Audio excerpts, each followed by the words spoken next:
चलिए आज चर्चा करते हैं रसायन विज्ञान का एक महत्वपूर्ण टॉपिक है पी ब्लॉक।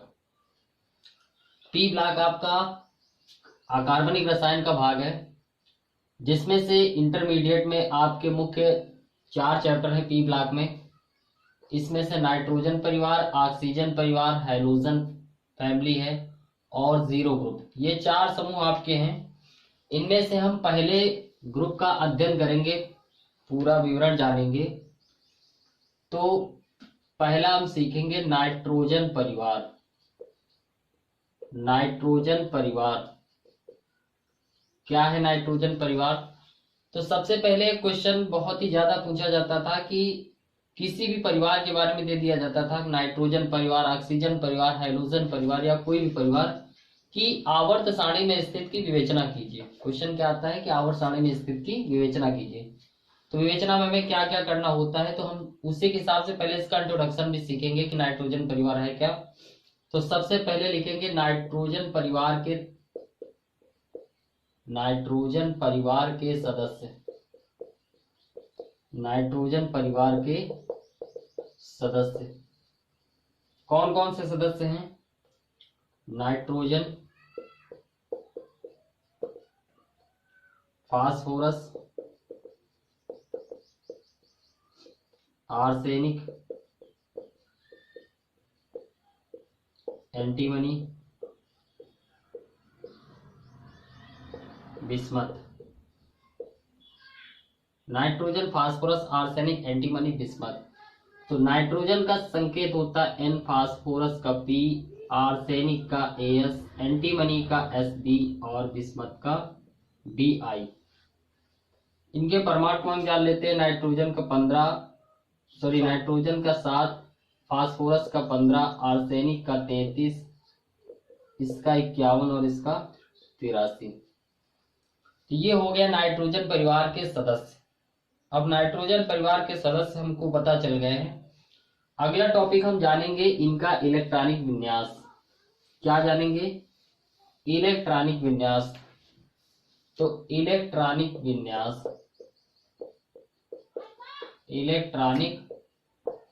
विन्यास।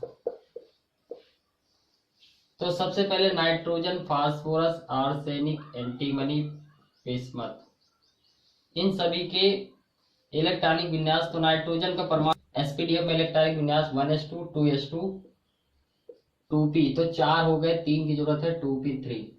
इसी तरह फास्फोरस का 15 होता है, इसका इलेक्ट्रॉनिक विन्यास करेंगे तो 1s2 2s2 2p6 3s2 3p3, यहां से हो गए 15। इसी तरीके से अगर हम ध्यान देंगे तो हमको हर वर्ग के बायतम कोष का एक इलेक्ट्रॉनिक विन्यास कंफर्म होता है कि लास्ट में NH2NP3 आना है, यानी इसमें 2s2 2p3 आना।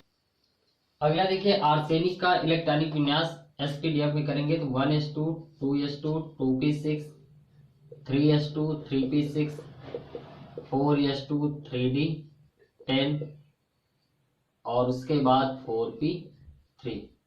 तो हम देख क्या रहे हैं कि जैसे पहले में 2s2 2p3 मिला, 3s2 3p3 मिला, 4s2 4p3 मिला, इसी तरीके से अगर आप आगे करेंगे तो 1s2 से स्टार्ट करेंगे तो लास्ट में हमको पता है कि 5s2 5p6 आएगा, 5p3। इसी तरीके से अगर इसका हम करें 1s2 से स्टार्टिंग करेंगे तो लास्ट में आपका 6s2 6p3 जरूर आएगा। तो अगली हेडिंग हम इसी तरीके से लिखते हैं, कंक्लूजन लिखते हैं, निष्कर्ष लिखते हैं। क्या निष्कर्ष निकलेगा? निष्कर्ष में हम लिखेंगे कि नाइट्रोजन परिवार के तत्वों के बाह्यतम कोष का जो इलेक्ट्रॉनिक विन्यास होगा वो NH2NP3 होगा। NH2NP3 का मतलब है कि देखिए सभी के लास्ट में H2 और P3 आ रहा है, H2P3, ठीक है। लेकिन इसके पहले वाली जो संख्याएं हैं, किसी में 2, किसी में 3, किसी में 4, यानी ये मुख्य क्वांटम संख्या ये बदल रही, तो हमने इसको लिख दिया n। बाकी आपका बाह्यतम कोष का इलेक्ट्रॉनिक विन्यास फिक्स है, तो क्या हो जाएगा NH2NP3। इसी तरीके से हमको पता है कि NH2NP3 इनके बाह्यतम कोष में कुल कितने इलेक्ट्रॉन आ रहे हैं? 5। अगर इनके इलेक्ट्रॉन 5 है तो हम संयोजकता निकाल सकते हैं। संयोजकता के नियम से कि किसी भी तत्व को अपना अष्टक पूर्ण करने के लिए जितने इलेक्ट्रॉनों का त्याग या ग्रहण करना पड़ता है वही उस तत्व की संयोजकता कहलाती है। तो अगर हम बात करें तो बाह्यतम कोष में 5 इलेक्ट्रॉन है, इसको अपना अष्टक पूरा करने के लिए 3 इलेक्ट्रॉनों की आवश्यकता, इसलिए इसकी जो साधारण संयोजकताएं हैं वो -3 होंगी। अब नाइट्रोजन को छोड़कर, क्योंकि नाइट्रोजन के लास्ट में 3D उपकोष उपस्थित नहीं है, देखिए इसके लास्ट में D नहीं है, इसलिए अपने अष्टक का प्रसार नहीं कर सकता। इसलिए नाइट्रोजन को छोड़कर जितने भी तत्व हैं से सभी तत्व परिवर्ती संयोजकता प्रदर्शित करते हैं, लेकिन नाइट्रोजन परिवर्ती संयोजकता प्रदर्शित नहीं करता। क्यों नहीं करता? तो उसका कारण बताया गया कि इसके लास्ट में डी उपकोष उपस्थित नहीं है। अब डी उपकोष उपस्थित नहीं, इसका मतलब क्या है? जैसे अगर हम बात करें 2s2 2p3, तो हमारे पास इसका अगर हम ऑर्बिटल देखें तो p में आपके कितने कक्षक हैं? 3 बनेंगे, एक एक करके पहले सभी भरेंगे। तो यहां से हमारे पास एक युग्मित इलेक्ट्रॉन एक्स्ट्रा है जो उत्तेजित होकर जा सकता है, लेकिन अब जाए तो कहां जाए? अब 2D तो होता नहीं, इसलिए ये इलेक्ट्रॉन उत्तेजित नहीं होगा, इसकी फिक्स संयोजकता होगी। लेकिन अगर हम बात करें फास्फोरस की तो यहाँ 2s2 2p3 की जगह पे 3s2 3p3 होगा, यानी 3s2 में आपके 2 इलेक्ट्रॉन और p में आपके बन जाएंगे 3 इलेक्ट्रॉन। अब 3D आगे पॉसिबल होता है क्योंकि समान ऊर्जा स्तर वाले कक्षकों में इलेक्ट्रॉन उत्तेजित होकर जा सकते हैं। तो यहां से देखेंगे तो यहाँ एक इलेक्ट्रॉन हमारा एक्साइटेड हो सकता है, और होगा तो जा भी सकता है। कहाँ जा सकता है? 3D में। यानी इसकी साधारण संयोजकता पहले तो 3 चल रही थी, लेकिन ये उत्तेजित के बाद 3 2 हो जाएंगे 5, यानी इनकी संयोजकता +3 और +5 भी होती हैं। लेकिन ये संयोजकता नाइट्रोजन को छोड़कर से सभी तत्व प्रदर्शित कर सकते हैं, लेकिन नाइट्रोजन नहीं कर सकता क्योंकि इनके बाह्यतम कोष में डी उपकोष उपस्थित नहीं है। अगली चर्चा करेंगे इनकी भौतिक अवस्था पर। तो नाइट्रोजन परिवार में तत्वों की जो भौतिक अवस्थाएं हैं वो क्या है? तो इसमें से जो नाइट्रोजन परिवार है, इसमें जो नाइट्रोजन है वो आपकी गैस है। नाइट्रोजन जो है वो आपकी गैस है। फास्फोरस जो है वो मोम जैसा पदार्थ है। कैसा है? मोम जैसा, ठीक है। और इसके बाद आर्सेनिक और एंटीमनी, ये आपकी उपधातुएं हैं। आर्सेनिक और एंटीमनी उपधातुएं हैं। और जो आपका लास्ट में बचा है बिस्मथ, ये आपकी रेडियो एक्टिव धातु है। कौन सी है? Radio active. ये सारा कुछ मैटर आपको नीचे लिंक दे दिया गया, इसमें PDF पढ़िए, आप पूरा डाउनलोड कर लेंगे, आपको सब मिल जाएगा लिखने के लिए। अगला टॉपिक हम चर्चा करेंगे नाइट्रोजन के यौगिक है। नाइट्रोजन का जो प्रमुख यौगिक हमारे यहाँ है वो है अमोनिया। क्या है? अमोनिया। नाइट्रोजन का प्रमुख यौगिक है अमोनिया। अमोनिया का सूत्र जो होता है वो NH3 होता है, अणुभार इसका 17 होता है, और इसकी खोज जो की थी वो प्रिस्टले ने की थी। किसने की थी? प्रिस्टले ने। 1774 ईस्वी में प्रिस्टले ने की थी। चलिए हम चर्चा करते हैं कि अमोनिया बनाने की विधियां। तो अमोनिया बनाने की कौन कौन सी विधियां? सबसे पहले आप साधारण विधियां सीख लेते हैं। तो पहली है धातुओं के नाइट्राइडों से। किससे? धातुओं के नाइट्राइडों के। धातु के नाइट्राइडों में हम पहला सीखेंगे एल्यूमिनियम नाइट्राइड से। एल्यूमिनियम नाइट्राइड से। एल्यूमिनियम नाइट्राइड से। नाइट्राइड से। एल्यूमिनियम नाइट्राइड का फार्मूला AlN होता है। अब इसकी हम अगर जल अपघटन कर दिया जाए इसका, देखिए आयन का जो वीडियो है वो हमने अपलोड कर दिया है, आप उसको देखेंगे तो सूत्र बनाना पता चल जाएगा कैसे क्या होता है।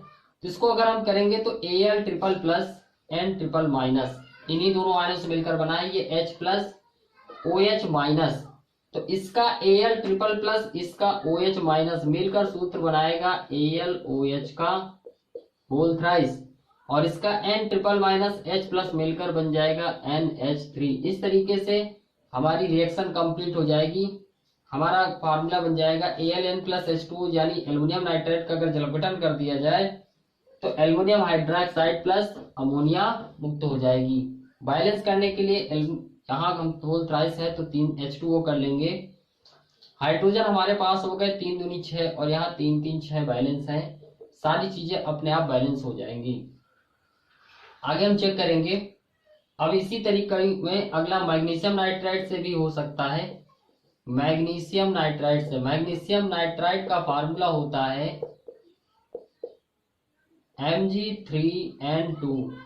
इसका भी अगर हम जल अपघटन कर दें तो भाषा क्या लिखेंगे कि मैग्नीशियम नाइट्राइड का जल अपघटन करने पर अमोनिया गैस प्राप्त होती है। तो इस तरीके से मैग्नीशियम नाइट्राइड का जल अपघटन कर दिया जाए तो इसको आयनित करेंगे तो Mg डबल प्लस और N होता है ट्रिपल माइनस और H प्लस और OH माइनस। तो Mg double plus OH minus मिलकर बन जाएगा MgOH का होल ट्वाइस प्लस। इसी तरीके से अगर हम N ट्रिपल माइनस के H प्लस से अपक्रिया कराएं तो ये बन जाएगा NH3। तो इस तरीके से देखिए आयनों की सहायता से आपकी पूरी रिएक्शन कंप्लीट हो रही है। तो इस तरीके से मैग्नीशियम नाइट्राइड का जल अपघटन करने पर अमोनिया गैस का निर्माण हो गया है। अब इसको आप बैलेंस कर सकते हैं।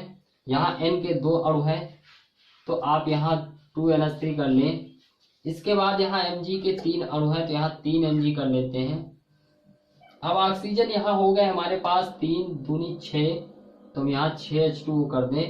6 दूनी 12 ये हो गए और 3 दूनी 6 6 12 सारी चीजें रिएक्शन आपकी कंप्लीट बैलेंस हो चुकी है।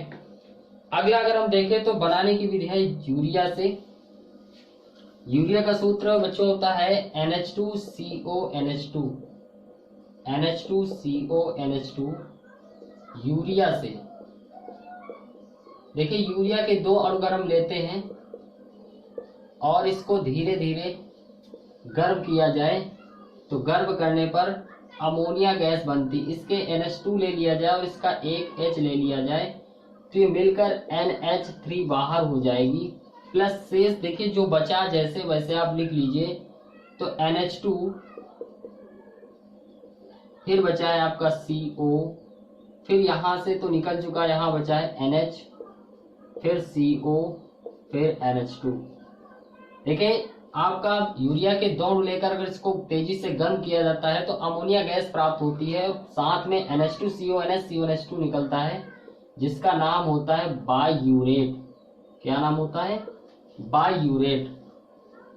इस तरीके से अगर हम नौसादर से भी चाहें तो नौसादर अगर हम क्षारीय जल अपघटन कर दिया जाए तो नौसादर के क्षारीय जल अपघटन की सहायता से भी अमोनिया गैस बनाई जा सकती है। देखते हैं रिएक्शन नौसादर से। नौसादर को अमोनियम क्लोराइड भी कहते हैं NH4Cl।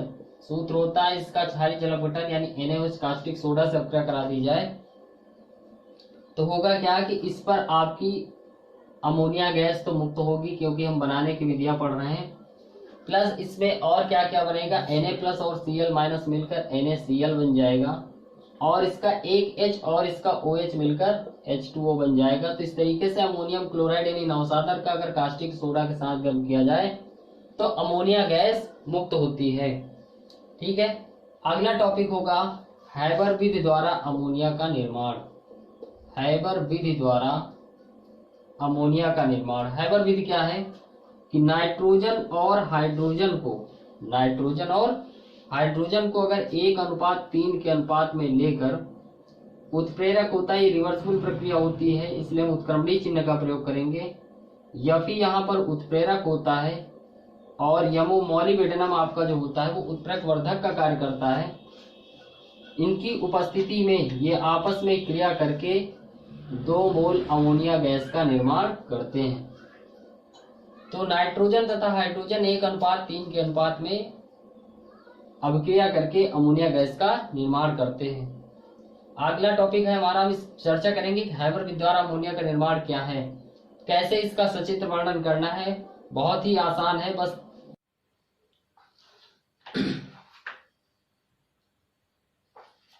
चलिए अगला टॉपिक हम चर्चा करेंगे पी ब्लॉक का अमोनिया, हैबर विधि द्वारा अमोनिया बनाने का सचित्र वर्णन। बस चित्र को ध्यान से देखिए। हैबर विधि द्वारा अमोनिया के निर्माण की पूरी विधि आपको बस मात्र 2 मिनट में समझ में आ जाएगी।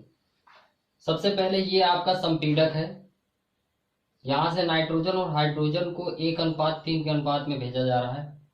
यह आपका उत्प्रेरक कक्ष है, जहां पर Fe जो है आयरन आपका उत्प्रेरक है और यमो मॉलिब्डेनम आपका उत्प्रेरक वर्धक है।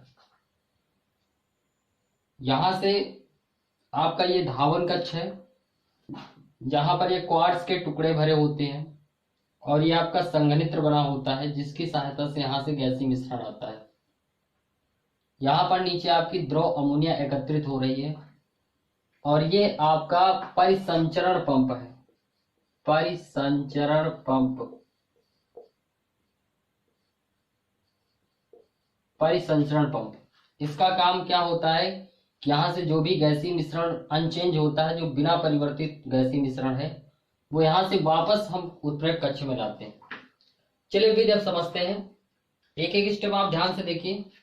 सर्वप्रथम नाइट्रोजन तथा हाइड्रोजन के, सर्वप्रथम नाइट्रोजन तथा हाइड्रोजन के गैसीय मिश्रण को 1:3 के अनुपात में लेकर, सर्वप्रथम नाइट्रोजन तथा हाइड्रोजन के गैसीय मिश्रण को 1:3 के अनुपात में लेकर संपीडक द्वारा, किसके द्वारा? संपीडक द्वारा उत्प्रेरक कक्ष में प्रवाहित करते हैं। उत्प्रेरक कक्ष में प्रवाहित करते हैं, जहां पर Fe उत्प्रेरक और यमो उत्प्रेरक वर्धक रखा होता है। इनकी उपस्थिति में नाइट्रोजन तथा हाइड्रोजन आपस में क्रिया करके अमोनिया गैस का निर्माण करते हैं। फिर से देख लीजिए, नाइट्रोजन तथा हाइड्रोजन के गैसीय मिश्रण को 1:3 के अनुपात में लेकर संपीडक द्वारा उत्प्रेरक कक्ष में प्रवाहित करते हैं, जहां पर Fe उत्प्रेरक और यमो उत्प्रेरक वर्धक लगा होता है। इनकी उपस्थिति में नाइट्रोजन तथा हाइड्रोजन आपस में क्रिया करके अमोनिया गैस का निर्माण करते हैं। प्राप्त अमोनिया गैस के गैसीय मिश्रण को कहां पर? धावन कक्ष में प्रवाहित कर देते हैं। प्राप्त अमोनिया गैस के गैसीय मिश्रण को धावन कक्ष में प्रवाहित कर देते हैं, जहां पर क्वार्ट्ज के टुकड़े भरे होते हैं और ठंडा जल भरा होता है। इसकी उपस्थिति में जो गैसीय अमोनिया होती है वो द्रव अमोनिया में परिवर्तित हो जाती है, जिसे तली में एकत्र कर लिया जाता है। शेष अपरिवर्तित गैसीय मिश्रण को, क्यों परिवर्तित नहीं होता? क्योंकि अमोनिया जब गैस बन जाती है तो उसका जो हिमांक होता है वो नाइट्रोजन और हाइड्रोजन की अपेक्षा कम होता है, इसलिए नाइट्रोजन इस ताप पर आसानी से द्रवित हो जाती है और शेष हाइड्रोजन और नाइट्रोजन का अपरिवर्तित गैसीय मिश्रण पुनः परिसंचरण पंप द्वारा उत्प्रेरक कक्ष में प्रवाहित कर दी जाती है। ये प्रक्रिया चलती रहती है और द्रव अमोनिया प्राप्त होती रहती है। एक बार फिर से हम पूरा देख लेते हैं। सर्वप्रथम नाइट्रोजन तथा हाइड्रोजन के गैसीय मिश्रण को 1:3 के अनुपात में लेकर संपीडक द्वारा उत्प्रेरक कक्ष में प्रवाहित कर देते हैं, जहां पर Fe उत्प्रेरक और यमो उत्प्रेरक वर्धक लगा होता है। इनकी उपस्थिति में नाइट्रोजन और हाइड्रोजन आपस में क्रिया करके अमोनिया गैस का निर्माण करते हैं। प्राप्त अमोनिया गैस के गैसीय मिश्रण को धावन कक्ष में प्रवाहित कर देते हैं, जहां पर ठंडा जल और क्वार्ट्ज के टुकड़े भरे होते हैं। इनकी उपस्थिति में गैसीय अमोनिया द्रव अमोनिया में परिवर्तित हो जाती है, जिससे तली में एकत्र कर लेते हैं। शेष अपरिवर्तित गैसीय मिश्रण को परिसंचरण पंप द्वारा पुनः उत्प्रेरक कक्ष में प्रवाहित कर देते हैं। ये प्रक्रिया चलती रहती है और द्रव अमोनिया आपको प्राप्त होती रहती है। चलिए अब ध्यान देते हैं रासायनिक गुण पर। चर्चा करेंगे अमोनिया के रासायनिक गुण क्या है। सबसे पहला अपघटन, यानी अमोनिया को अगर हम देखें तो अमोनिया आपकी उत्क्रमणीय अभिक्रिया है। नाइट्रोजन और हाइड्रोजन जैसे आपस में मिलकर अमोनिया गैस बनाती है, उसी तरह अमोनिया को अगर अपघटित कर दिया जाए तो वापस नाइट्रोजन और हाइड्रोजन में टूट जाती है। क्लोरीन से क्रिया बहुत ही महत्वपूर्ण है, इंपॉर्टेंट रिएक्शन है ये। अब इसमें से अमोनिया की रिक्ता में जब अभिक्रिया होती है तो अमोनिया क्लोरीन से अभिक्रिया करके NH4Cl अमोनियम क्लोराइड यानी नौसादर बनाती है और आपकी नाइट्रोजन गैस मुक्त हो जाती है। लेकिन यही अभिक्रिया जब अमोनिया की क्लोरीन से होती है तो इसके तीनों H रिप्लेस होते हैं, 3 H हटेंगे और 3 Cl जुड़ेंगे तो मिलकर बन जाएगा NCl3 nitrogen trichloride. Nitrogen trichloride और ये नाइट्रोजन ट्राइक्लोराइड एक विस्फोटक पदार्थ है और साथ ही HCl आपको मिल जाती है। ठीक है। अगर है कॉपर सल्फेट से क्रिया, कॉपर सल्फेट की जितनी भी लवण से अपक्रियाएं हैं वो अमोनिया के जलीय विलयन से होती है, इसलिए अमोनिया पहले H2O से अपक्रिया करके NH4OH बनाती है। कॉपर सल्फेट अमोनियम हाइड्रोक्साइड से अपक्रिया करके ये टेट्राएमीन कॉपर सल्फेट बनाता है, एक संकर लवण है, प्लस आपका जल बाहर हो जाता है। इसी तरीके से सिल्वर क्लोराइड से भी अपक्रिया है, तो सिल्वर क्लोराइड भी अमोनियम हाइड्रोक्साइड से अपक्रिया करके डायमीन सिल्वर क्लोराइड यौगिक बनाता है और प्लस जल बाहर हो जाता है। ये दोनों ही संकर यौगिक हैं। इसी प्रकार जिंक सल्फेट से अपक्रिया है, जिंक सल्फेट भी अगर अमोनियम हाइड्रोक्साइड से अपक्रिया करेगा तो टेट्राएमीन जिंक सल्फेट प्लस आपका जल बाहर हो जाएगा। इसी तरह की सारी रिएक्शंस हैं, आप समझेंगे तो जितनी भी संयोजकता है इससे जस्ट डबल आपका यहाँ बैलेंस होता है। उपयोग देख लिया जाए, अमोनिया के क्या क्या उपयोग है। तो नाइट्रिक अम्ल के निर्माण में अगला टॉपिक हम लोग पढ़ेंगे अगले वीडियो में। नाइट्रिक अम्ल क्या है, उर्वरक खाद वगैरह जितनी भी बनाई जाती है उसमें इनका यूज होता है। प्रशीतक के रूप में, प्रशीतक आपका होता है जहां भी कोल्ड स्टोरेज होते हैं, फ्रीज है एक्सेट्रा, उनमें इसी गैस का प्रयोग किया जाता है जिससे ये टेम्परेचर को डाउन रखती है। तो ये हो गया आपका टॉपिक कंप्लीट हो गया अमोनिया।